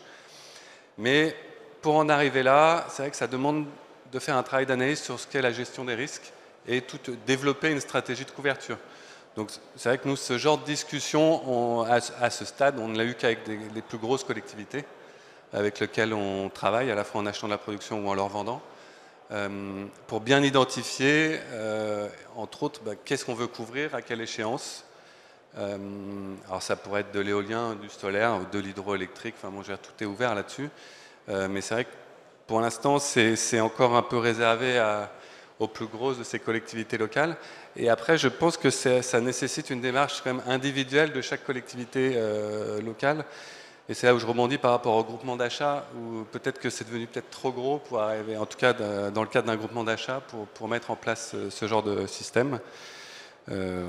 Voilà un peu dans les grandes lignes, donc pour que ces collectivités locales s'intéressent à ça. Après, pour être tout à fait honnête, dans le monde de l'agricole, on n'a pas eu beaucoup de discussions avec des corporate PPA. Et une fois de plus, je pense surtout, entre autres, à un parc éolien à qui on achète la production, qui est sorti d'obligation d'achat, qui est arrivé à la fin et qui effectivement est détenu par des agriculteurs. Mais on parle plus de valorisation de leur production qu'à quel prix ils pourraient acheter leur énergie. Il y a un sujet qu'aucun d'entre vous n'a abordé jusqu'à aujourd'hui, c'est les réglementations de côté collectivité, de décarboner, de s'engager dans la transition énergétique. Je pense que c'est un sujet qui est intéressant. Si l'un d'entre vous a un commentaire qui est aussi un aiguillon, on va dire, dans cette démarche. Oui, alors juste peut-être pour rebondir, effectivement, les collectivités ne sont pas simplement consommatrices. Depuis longtemps, elles sont productrices, comme on vient très justement de le rappeler, par l'intermédiaire notamment de SEM, d'énergie renouvelable. Et ça renforce aussi leur appétence leur intérêt pour le PPA, parce qu'elles ne comprennent pas qu'elles ne puissent pas acheter leur production. Parce que là, on en est là, en fait, aujourd'hui. Et c'est pour ça qu'il n'y a pas qu'une question de commande publique, vous l'avez rappelé, il y a une question de droit de l'énergie, on y reviendra, je pense, un petit peu tout à l'heure. Aujourd'hui, dans le droit de l'énergie, on ne peut pas acheter sa propre production comme ça. Enfin, je ne parle pas d'autoconsommation individuelle, évidemment, mais un syndicat d'énergie, un gros groupement de commandes, a pu mettre en place une SEM sur son territoire et pour autant, il ne peut pas accéder à l'électricité qui est produite par cette SEM, ce qui est quand même assez choquant. Voilà. Merci beaucoup. On a vu que les producteurs sont intéressés pour accroître leur nombre de PPA. On a vu que les consommateurs sont intéressés pour acheter de plus en plus sous un format PPA. Maintenant, la question, c'est pourquoi est-ce que ça ne se fait pas plus? Et donc, on arrive sur la troisième partie de cette table ronde, sur les blocages réglementaires, avec une prise de parole. Alors, on a inversé sur les PowerPoint, on reviendra dessus, mais on propose à Mathieu Noël de prendre la parole du cabinet PARM spécialisé sur vraiment le conseil aux collectivités territoriales et qui a réalisé pour France Énergie Éolienne une analyse sur ces blocages réglementaires et qui va nous parler sous forme de présentation d'ailleurs, de toutes les caractéristiques qui font qu'à l'heure actuelle, ce lien entre l'offre et la demande n'est pas possible. Merci beaucoup. Donc en effet, je suis depuis maintenant une vingtaine d'années à l'achat public des collectivités territoriales, donc sur leurs différentes formes. Et il est clair qu'aujourd'hui, dans les directions énergétiques des différentes collectivités, le mot PPA arrive subitement depuis quelques mois et on ne parle quasiment plus que de ça pour essayer de structurer un achat stable sur la durée, puisqu'évidemment l'explosion du coût de l'énergie font des collectivités les premières victimes, même si on l'a rappelé, pour certaines d'entre elles, elles sont aussi beaucoup productrices d'énergie, notamment à travers leurs usines d'incinération, ce qui leur permet également de profiter de la hausse du coût de l'électricité. Mais disons que globalement, il y a un sujet central, un sujet majeur, qui est pour ces différentes collectivités de savoir comment elles vont pouvoir se rendre indépendantes le plus possible de ces variations souvent défavorables, en tout cas en ce moment, du prix de l'électricité. Alors même que les collectivités locales sont, peut-être contrairement à ce qu'on pourrait croire, des investisseurs extrêmement actifs, puisqu'elles n'ont pas peur d'investir dans des infrastructures extrêmement conséquentes, sur tout un tas de sujets, et notamment en matière énergétique. Donc si on essaye de faire le lien avec le PPA, qui est effectivement l'achat direct du consommateur au producteur, avec au milieu, souvent, pas tout le temps, mais souvent, comme ça a été expliqué tout à l'heure, la réalisation d'un actif, et donc d'une infrastructure avec un investissement assez lourd, ce ne sont pas des concepts que craignent les collectivités, parce qu'encore une fois, tous les jours, en tout cas très fréquemment, elles n'ont de cesse de produire des infrastructures diverses et variées, notamment dans le domaine énergétique et dans le domaine environnemental de manière plus générale. Donc si on essaye de s'attarder sur les raisons qui font qu'aujourd'hui ces PPA, alors même que, encore une fois, c'est un instrument qui devrait être coutumier pour les collectivités locales, puisqu'elles n'ont pas peur d'investir sur le long terme, elles n'ont pas peur de conclure des contrats sur le long terme de manière à pouvoir amortir un certain nombre d'actifs. Pourquoi est-ce qu'aujourd'hui la réglementation, et on ne peut qu'en faire le constat, est un frein à la conclusion de ce type de contrat? La FNCCR a d'ailleurs fait un certain nombre d'études qui sont tout à fait pertinentes sur ces différents blocages. Donc on a un premier blocage que j'ai esquissé tout à l'heure, c'est celui de la durée, puisque vous savez que les collectivités sont soumises au droit de la commande publique et que donc elles sont soumises notamment au principe de remise en concurrence périodique et plus spécifiquement pour ce qui concerne leur marché public, pas leur concession mais leur marché public, à des durées relativement limitées. Durées limitées qui évidemment ne permettent pas de pouvoir amortir un certain nombre d'investissements de production d'ENR, puisque comme il a dit tout à l'heure, on est plutôt sur des horizons de 15-20 ans qui sont assez peu compatibles avec le droit des marchés publics. Alors on pourrait se dire, oui, mais le Code des marchés publics nous explique que pour fixer la durée, il faut tenir compte de l'objet du contrat. Donc là, on pourrait se dire, l'objet du contrat, c'est justement de pouvoir payer un actif sur le long terme avec un prix stabilisé, directement entre un producteur et un consommateur. Et donc on pourrait justifier comme ça cette durée longue, sauf que le juge administratif, malheureusement, est assez réticent à la possibilité de coller en fait la durée d'un marché public à la durée des investissements qui sont nécessaires à l'exécution du marché. Il l'a encore récemment rappelé, ce qui évidemment bloque le système. Donc il est évidemment urgent, puisque là on se situe aujourd'hui dans une certaine forme d'urgence énergétique, d'urgence environnementale.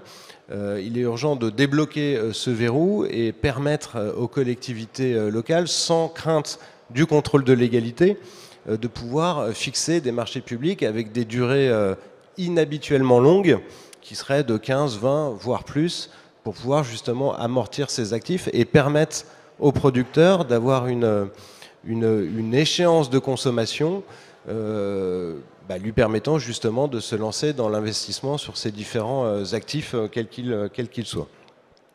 On a une deuxième grande caractéristique du PPA, vous l'avez compris, et c'est ça qui intéresse les collectivités territoriales, c'est le prix stabilisé sur la durée, c'est-à-dire un prix fixe sur la durée. Alors là, pour le coup, le code de la commande publique est absolument pas bloquant, puisqu'il est tout à fait possible dans les marchés publics de conclure à prix ferme, de conclure à prix révisable, de conclure à prix ajustable ou actualisable.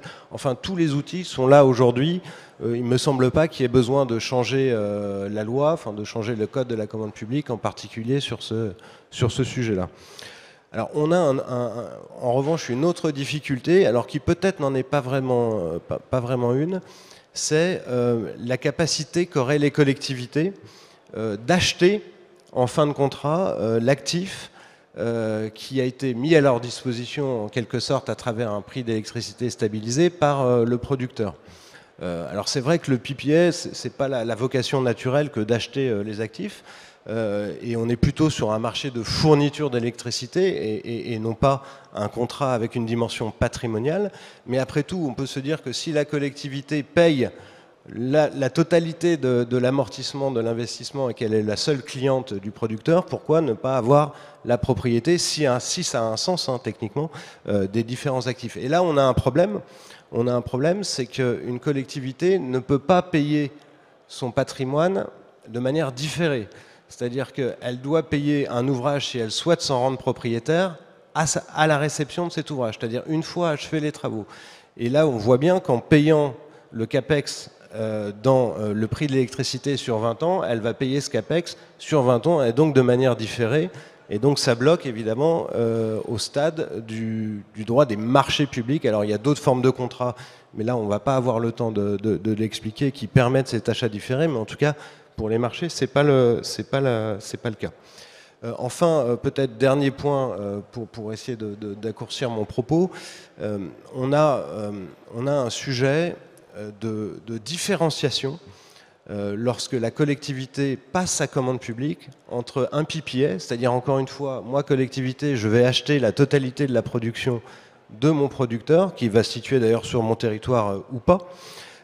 Il va falloir que je détermine mon besoin et que je différencie cette situation d'un achat d'électricité classique, y compris à travers des garanties d'origine de l'électricité verte, auprès d'un fournisseur qui s'approvisionne sur le marché de gros. Donc comment, et ça la FNCCR a d'ailleurs beaucoup écrit sur la question, c'est comment est-ce que je fais pour flécher mon besoin de manière à ce que ce soit uniquement ce type de producteur qui répondent à ma consultation, au risque évidemment de provoquer une forme de discrimination, puisqu'après tout on pourrait se dire un électron c'est un électron, peu importe qu'il soit produit par un producteur en direct ou par un autre type de fournisseur. Et là effectivement on va avoir un danger juridique qui pour le coup va tout de suite être relevé par les contrôles de légalité qui sont assez attentionnés sur cette question, de pouvoir non pas, il faut pas le dire comme ça, non pas discriminer, mais en tout cas faire une différence qui est parfaitement légitime d'ailleurs entre ces deux types de modes d'achat. J'ai d'ailleurs noté une décision de la Cour de justice des commissions européennes, alors qui date un peu de 2002 et qui avait validé à l'époque l'achat d'électricité verte discriminé par rapport à un achat classique, y compris à travers les critères d'assolution. Donc là, ça c'est un sujet sur lequel il va falloir faire bouger la loi parce qu'à défaut, aujourd'hui, je suis assez peu rassuré pour les collectivités qui souhaiteraient lancer ce type de contrat fléché PPA, donc fléché producteur. Enfin, dernière question, qui est un peu liée, c'est comment je fais, moi, collectivité, si j'ai un actif ENR qui existe déjà, ou par exemple qui sort de l'obligation d'achat, qui est immédiatement disponible, pour pouvoir conclure un PPA, mais avec cet opérateur. Il est évident que j'ai un opérateur qui est à ma porte. Pourquoi est-ce que je lancerais une mise en concurrence pour appeler des candidats qui n'ont absolument rien à voir avec mon besoin et avec la facilité avec laquelle je pourrais y répondre?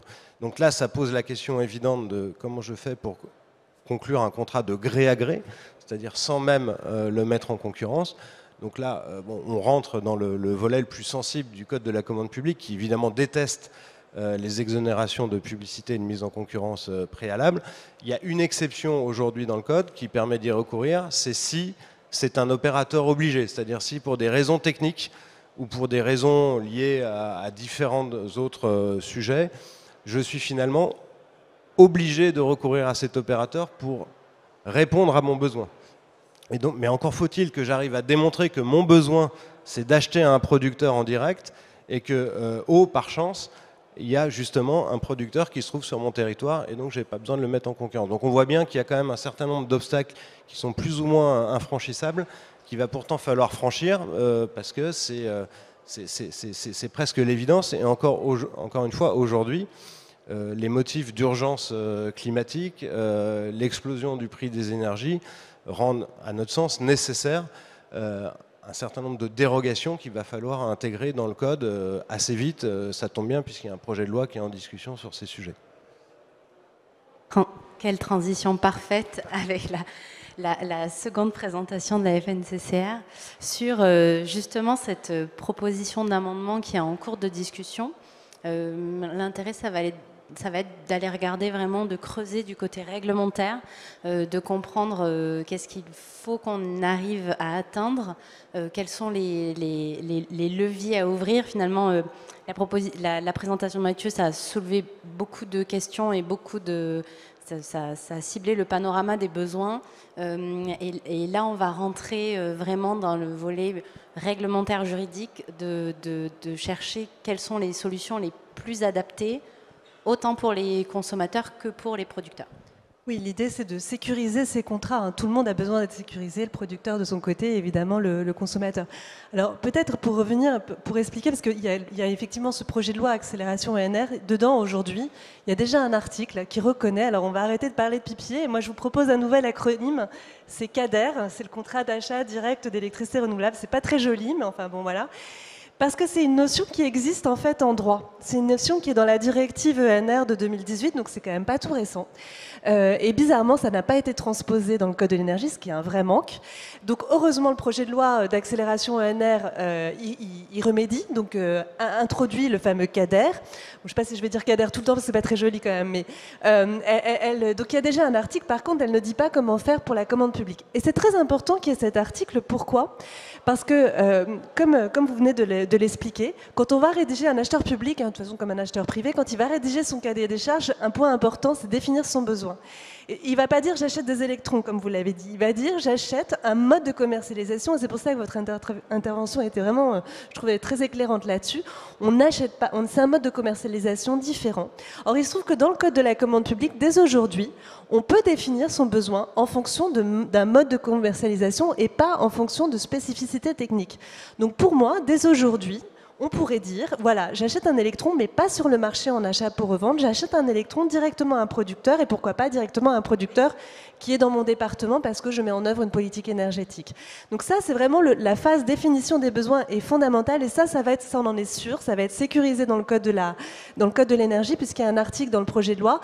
Par contre, là où on est moins content, et je crois que la FED partage notre position à la Fédération, c'est que le projet de loi associe le fameux CADER à l'achat pour revente, ce qui n'est pas très malin, parce que du coup, on voulait justement créer un nouveau dispositif, et là, on l'assimile, donc c'est pas... Voilà, nous, on aimerait que ce soit vraiment un nouveau mode de commercialisation différent, exactement comme l'autoconsommation. L'autoconsommation, la Creux a très clairement dit que ce n'était pas de la fourniture. Et ben on aimerait que pour le CADER, ce soit pareil.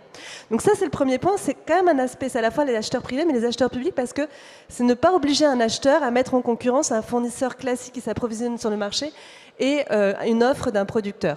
Le deuxième point, donc là, je vous ai mis, je vais vous faire grâce de la lecture de cet amendement, mais c'est un amendement qu'on discute alors à plusieurs. Il n'y a évidemment pas que la fédération autour de la table. On est avec la DGEC et Bercy, puisque c'est Bercy qui fait le code de la commande publique, donc enfin c'est les directives marché aussi, mais enfin, donc on a un peu tout le monde autour de la table. Et alors ce qui est bien avec cet article, c'est que il y a, vous voyez, trois points parce que les deux premiers, c'est l'autoconso individuel et l'autoconso collectif, parce que ça pose les mêmes sujets en commande publique que pour le fameux CADER. Mais je vais pas vous en parler là. On va se concentrer sur le troisièmement. Et le troisièmement, donc on reconnaît la possibilité de passer un marché ou une concession, ce sont les deux types de contrats, les deux grandes catégories de contrats en commande publique, pour pouvoir acheter directement à un producteur. Et la petite dernière phrase, on dit très clairement que la durée de ce contrat est définie en tenant compte donc la nature des prestations et de la durée d'amortissement des installations à réaliser, puisqu'on a vu que c'était un frein aujourd'hui. Donc là, on l'écrit, on peut avoir une durée longue quand on est en PPA additionnel, en CADER additionnel. Puisque évidemment, quand on a une installation déjà existante, on ne va pas pouvoir justifier une longue durée. Et on écrit, et ça c'est fondamental, et ça on espère que ce sera accepté au niveau des ministères, y compris lorsque le pouvoir adjudicateur, donc l'acheteur, n'acquiert pas ces installations. Parce qu'on l'a vu, un acheteur peut avoir envie à la fin de devenir propriétaire de la centrale, du parc éolien, mais il y a plein de cas où ce ne sera pas le cas. Il va passer à un marché, puis à la fin, voilà, il passera à un autre marché et il ne va pas vouloir acquérir les installations. Et donc là, ce n'est pas très intuitif en commande publique que de dire j'ai une durée longue, je finance pendant 20 ans un actif, mais à la fin, je n'en suis pas propriétaire. Là-dessus, je vous avoue qu'avec Bercy, on a encore un peu de mal pour faire passer le message, mais si les clients privés acceptent, je ne vois pas pourquoi le client public ne pourrait pas le faire également. Alors, ce qui serait intéressant, ça serait de faire réagir du côté des producteurs, du coup, avec Jean-Christophe. Et je vois qu'Antoine aussi veut réagir. Allez-y, n'hésitez pas. Bon, je vais me lancer.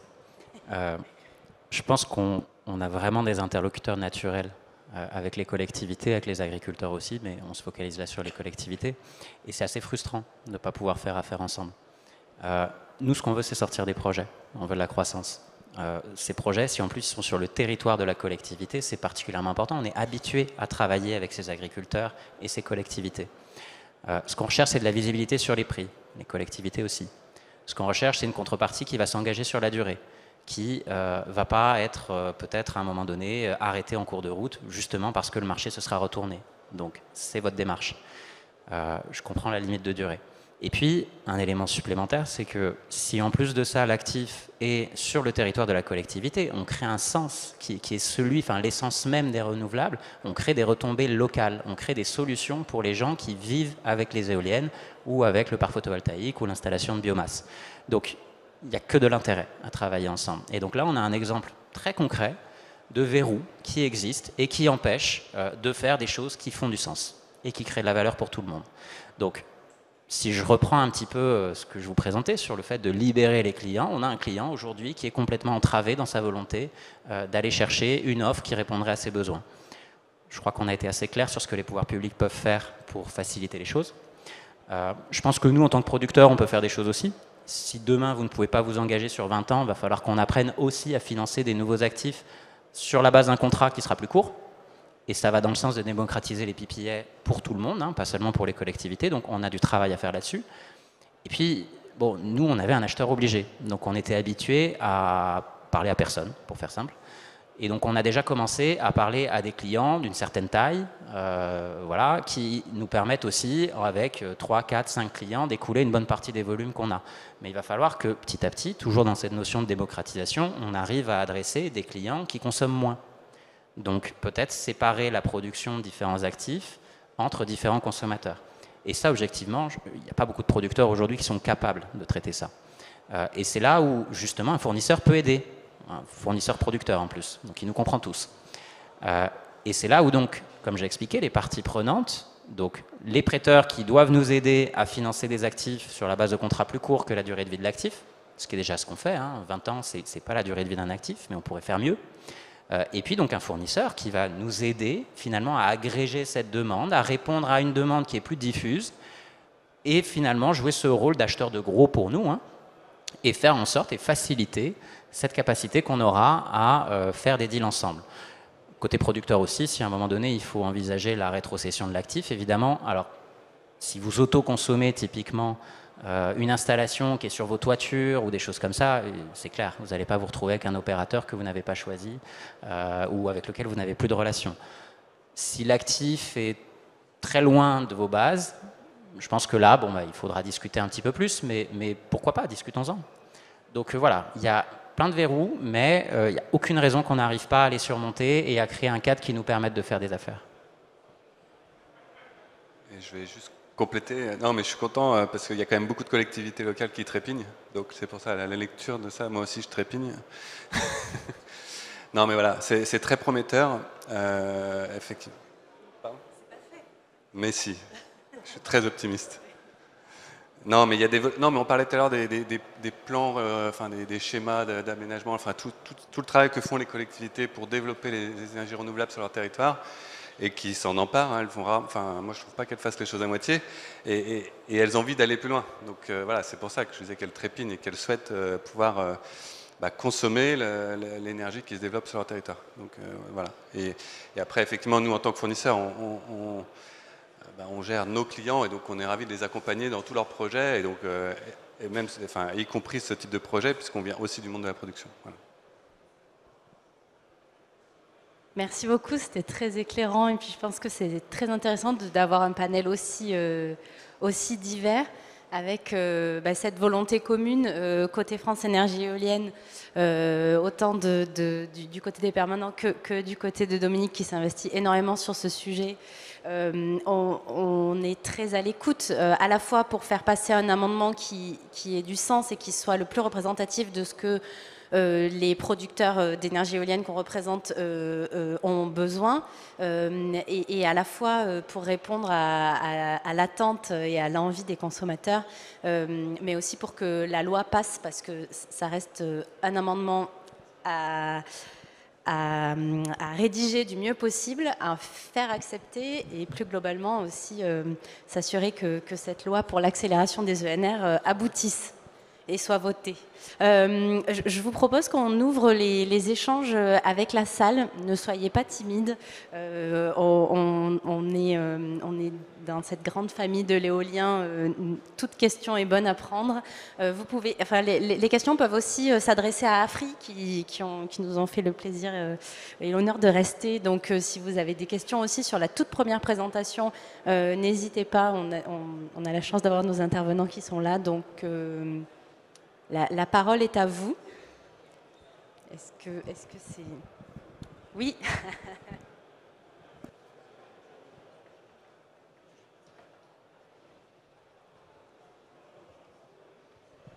Merci Rachel. Bonjour, donc Pierre Bourdier de Voltalia. Est-ce que vous pourriez dire un mot des objections et des craintes de Bercy et de l'administration justement sur ces propositions qui sont portées? Est-ce que vous avez déjà une vision? Est-ce que ça rejoint un peu je sais pas, le sujet des emprunts toxiques qu'on avait vu à une époque, ou peut-être que les collectivités s'engageraient sur un tarif trop élevé? Alors c'est très rigolo que vous évoquiez les emprunts toxiques, parce que on est en discussion avec Bercy, enfin avec la direction des affaires juridiques depuis quasiment un an sur ce sujet-là. Et la première chose qu'ils nous ont dit, ils nous ont dit oui, mais si vous engagez sur 20 ans et que dans un an, le marché de l'électricité s'effondre, que les prix sont divisés par 20. La collectivité, elle est engagée sur 20 ans, c'est quand même bien dommage. Et alors ça, c'est quand même très rigolo de nous dire ça, alors qu'ils nous ont reproché, enfin je dis nous, on a reproché aux collectivités à un moment d'avoir voulu avoir un comportement un peu risqué, de prendre des emprunts toxiques avec des taux qui variaient. Hein, voilà. Donc quand on essaye d'avoir un comportement qui, semble-t-il, a l'air d'être plutôt un comportement rationnel, si je comprends bien, et d'ailleurs on le voit avec ceux qui ont fait le choix du long terme, c'était plutôt un bon choix, on va nous dire, oui, mais si jamais demain il y a une opportunité, évidemment, évidemment, vous ne pourrez pas sortir du marché. C'est le cas d'ailleurs aussi de l'acheteur privé, parce que j'imagine qu'il ne peut pas résilier comme ça, sans indemnité, en vous disant au revoir au bout d'un an. Donc ça a été un argument. Enfin, un argument, c'est pas très juridique, mais effectivement, on va dire que là, on se méfie toujours un petit peu de la collectivité. On pense que la collectivité, il faut pouvoir la protéger. Alors c'est vrai, elle gère les deniers publics, c'est pas son argent, c'est notre argent. Donc c'est normal, on met des règles un peu contraignantes, mais j'avoue que des fois il faut faire un petit peu preuve de souplesse. Je tiens à dire d'ailleurs, et après je laisserai la parole à la salle, c'est que les propositions qu'on fait dans cet amendement, notamment de mettre un critère local ou d'une durée un peu plus longue, à notre sens, on ne touche pas à un cheveu de la directive marché, parce qu'un des premiers arguments de la DH de Bercy, c'est de dire mais non, on ne peut rien, tout ça c'est au niveau communautaire le droit de la commande publique, donc le législateur ne peut rien. Et en fait, ce qu'on fait, c'est juste utiliser des dérogations qui existent déjà, mais de les systématiser un petit peu plus. Et surtout, on ne remet pas du tout en cause la durée. Par exemple, au niveau de la directive marché, ça ne pose pas un problème. Ça pose pas de problème. Donc, vraiment, voilà, on n'est pas en train de faire un droit totalement révolutionnaire. Hein.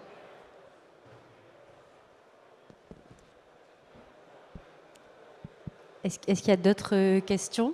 Oui, il y a un micro qui va circuler, du coup. Vous en avez un deuxième.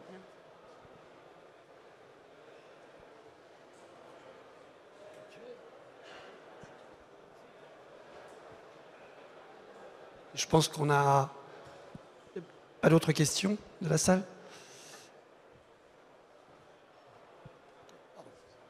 Bonjour.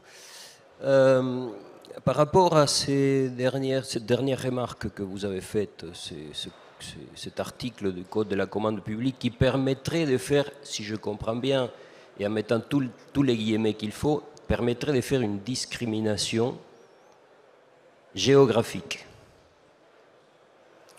Si j'ai bien compris le propos, vous dites nous pouvons mettre dans le cahier des charges de consultation un mode de commercialisation en mettant en avant le fait que nous cherchons, nous collectivités, nous cherchons une production locale. J'ai toujours entendu dire que le droit européen avait horreur de ça, d'ailleurs c'est l'administration française qui l'avance comme obstacle. Vous l'avez bien dit, on ne peut pas discriminer les fournisseurs. Si dans le cahier des charges, nous disons que nous voulons une fourniture produite dans un périmètre de 20 km autour de la municipalité, de la commune, c'est une forme de discrimination. Je n'ai pas bien compris comment on peut éluder cet obstacle du droit européen. Il existe déjà, la dérogation existe déjà en fait dans le Code de la commande publique. Il y a un article aujourd'hui qui dit que l'on peut mettre une provenance déterminée quand c'est justifié par rapport à l'objet du marché. Donc c'est quelque chose qui existe déjà, et si c'est dans le Code de la commande publique, c'est qu'il n'y a pas de sujet au regard du droit européen. Après, c'est une histoire de proportionnalité. Vous dites 20 km ou l'échelon de la commune, c'est sûr que là, sincèrement, c'est un petit peu trop restrictif. Mais si on est, par exemple, on a un syndicat d'énergie qui a un groupement de commandes, lui, il met en œuvre une politique énergétique. Ça, on a tout à fait le droit de dire, je ne fais pas simplement un achat d'énergie, je mets en œuvre une politique énergétique à l'échelle du territoire. Je veux plus de NR dans le mix énergétique dans mes réseaux qui sont sur mes territoires. En plus, le syndicat d'énergie, ce sont ces réseaux. Donc, il y a vraiment toutes les justifications pour faire ça. Là, vous voyez, on a une échelle départementale ou régionale et on discrimine personne. Le producteur espagnol, le producteur italien, il peut venir. C'est pas, on va pas demander. Alors, on va pas vous cacher, à la fédération, à la FNCCR, on a comme adhérents des SEM, des sociétés d'économie mixte. Donc, c'est sûr qu'on aimerait bien que les SEM puissent facilement participer à ces consultations. Mais on ne demande pas du gré à gré.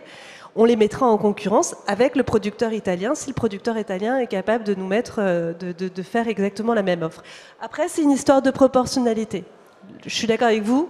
Le rayon de 20 km autour du site du PDL, ça me paraît un peu... Excusez-moi, oui, je veux bien, mais le producteur espagnol ou italien, vous dites, à condition qu'il propose une offre équivalente, est-ce que vous voulez dire par là que le producteur italien ou espagnol vienne produire sur place? Donc il ouvre une centrale de production à l'intérieur de ces limites géographiques définies dans le cahier des charges. C'est ça que vous dites? Oui, tout à fait. En fait, c'est la localisation de l'installation qu'on vise. C'est évidemment pas, on ne dit pas qu'on veut un producteur nantais ou un producteur parisien. Simplement pour compléter, vous avez tout à fait raison, le localisme est parfaitement prohibé par le droit européen. En revanche, le localisme peut être la conséquence d'une expression de besoin. Enfin, je prends un exemple, et ça a été validé par le juge administratif. Si vous demandez pour votre cantine municipale des produits frais, eh ben, ça implique implicitement mais nécessairement un circuit court et donc quelque sorte un localisme particulier. Là, il s'agirait, en définissant un besoin avec un mode de commercialisation particulier qui s'apparente au PPA, éventuellement de provoquer une sorte de localisme, encore que ce n'est pas tout à fait le cas, parce que comme il a été dit, il faut que ce soit produit sur place, mais pas nécessairement par quelqu'un qui est sur place. Donc le localisme est une conséquence légale d'une expression de besoin, indirectement. Bonjour, Mélanie Georgevitch, RWE. J'avais juste une petite question plutôt côté producteur. Dans le cas où on serait donc avec une mise en concurrence pour l'élaboration d'un corporate PPA et qu'on aurait une installation qui serait au-delà de la consommation qui sera envisagée dans le cadre du corporate PPA, quels seraient les mécanismes possibles de séparation de l'installation pour la candidature à cette mise en concurrence? La question est pour moi. Alors, je ne maîtrise pas assez le droit pour répondre d'un point de vue juridique. En revanche, vendre une partie de la production à un acteur, je vous donne un exemple. Aujourd'hui, on développe une centrale sur le foncier d'un industriel. Cet industriel, il y a une partie de la production de la centrale qui va être autoconsommée, l'autre partie qui va être injectée sur le réseau et vendue aux autres usines de ce même industriel ailleurs en France. Donc on sait d'une certaine manière scinder la production, compter ce qui doit être compté et vendre l'électricité à différents acheteurs. Il y a plein de modèles qui existent, après il faut réussir à les financer et j'en reviens au fait qu'il faut travailler avec les prêteurs dans ce sens-là pour leur faire comprendre l'intérêt de mutualiser des acheteurs en termes de risque de contrepartie, mais ce sont des choses, on va aller vers là, c'est sûr. Donc après, il s'agit de le mettre en œuvre et surtout, et ça je ne sais pas répondre à la question, est-ce qu'on a le droit de le faire, en particulier avec des collectivités? Pour le coup, là, les achats groupés, il n'y a rien besoin de modifier du tout. Il y a plusieurs dispositifs qui permettent des achats groupés entre plusieurs collectivités. Donc le code n'a pas besoin d'être modifié là-dessus. Donc pourquoi pas 10 collectivités qui achètent, qui signent collectivement un PPA avec un comptage pour chacune d'elles de la production émise par l'actif considéré. Ce qui va être plus compliqué, c'est de se partager la propriété d'un actif si elles veulent le faire. Je voudrais compléter en fait, la solution. L'avantage avec l'éolien, c'est modulaire. Vous avez une éolienne, donc en fait, vous pouvez mettre autant de sous-compteurs que vous avez d'éoliennes, même avec un branchement principal. Non, mais sans aller jusque-là, ce que je veux dire, c'est que Enedis, le principe du sous-comptage existe et est utilisé. Nous, on a de nombreuses configurations comme ça. Donc, à partir de ce moment-là, vous pouvez allouer un sous-compteur et non pas l'ensemble à une collectivité. Si là, on parle du cas de la collectivité. Voilà. Si je peux compléter, en fait, il y a des solutions, il y en a plusieurs, vous l'avez entendu. Nous, on sait combien on produit par éolienne. On peut le faire physiquement avec un compteur, on peut le calculer. Je vous ai présenté dans mon exposé le fait qu'une chose, c'est ce qu'on produit, et autre chose, il y a des acteurs qui interviennent pour finalement reprofiler ce qu'on produit et qui peuvent avoir ce rôle de redispatcher finalement les volumes à droite ou à gauche. Ça se fait, puis regardez ailleurs en Europe, il y a des gens qui financent des projets avec 70% le PPA sur 70% de la production et 30% de prix de marché. Voilà, en termes de mutualisation et de multi-acheteurs, vous êtes large. Donc, il y a des gens qui savent le faire ailleurs en Europe, il n'y a pas de raison qu'on n'y arrive pas.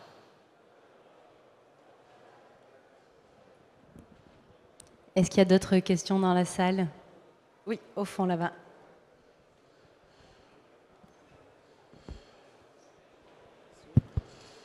Bonjour, Ziad Gretli, Stebi. J'aurais une petite question et pour continuer avec l'exemple que vous avez donné dans le cas d'une centrale photovoltaïque, éolien ou autre chez un gros consommateur, je me demande un petit peu les frontières sur les différents termes qu'on a utilisés jusqu'à présent, le PPA, l'autoconsommation. Est-ce qu'on passe par le réseau ou pas? Dans le cas que vous avez donné, bon, c'est direct, mais si on l'envoie sur un autre site, on passe sur un autre réseau. Est-ce que ce consommateur, il y a peut-être du foncier disponible à côté chez un exploitant, enfin un agriculteur, on va faire du agrivoltaïsme ou autre, et on va se connecter en ligne directe? Est-ce que c'est de l'autoconsommation? D'un point de vue JRG, comment ça se passe? Donc, est-ce que vous pouvez un petit peu reclarifier les frontières sur tous ces procédés? Merci. Je vais essayer de rester simple. En gros, c'est vrai que moi, ce dont j'ai parlé comme PPA, c'est ce qu'on appelle un PPA hors site. Donc on utilise le réseau public. L'autoconsommation, globalement, c'est vous avez un câble direct entre l'actif de production et le centre de consommation. Ce qui fait que, vu du réseau public, votre client industriel qui autoconsomme l'électricité, finalement, il consomme moins. En revanche, dès qu'on va injecté sur le réseau public, là on est sur le PPA hors site. Donc je pense que Antoine le dira mieux que moi, mais quand vous êtes en autoconsommation, vu que vous consommez moins, vous payez moins de TURP et ça affecte vos droits à Rennes, principalement. Donc il y a un impact économique. Par contre, je dois tirer un câble. Je pourrais aussi dimensionner spécifiquement la centrale pour vos besoins, donc ça peut être sous-optimal. Si vous avez énormément de foncier, mais que vous consommez peu à cet endroit, ça peut être sous-optimal. Donc là, il y a un arbitrage économique à faire entre les intérêts d'un côté et les désoptimisations de l'autre. Quand j'injecte sur le réseau, du point de vue du compteur du client consommateur, ça ne change rien.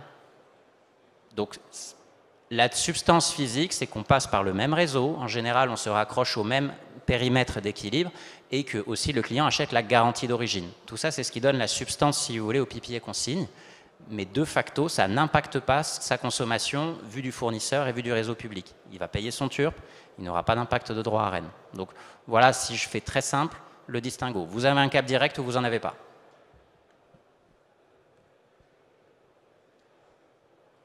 On va prendre une dernière question dans la salle, s'il y en a.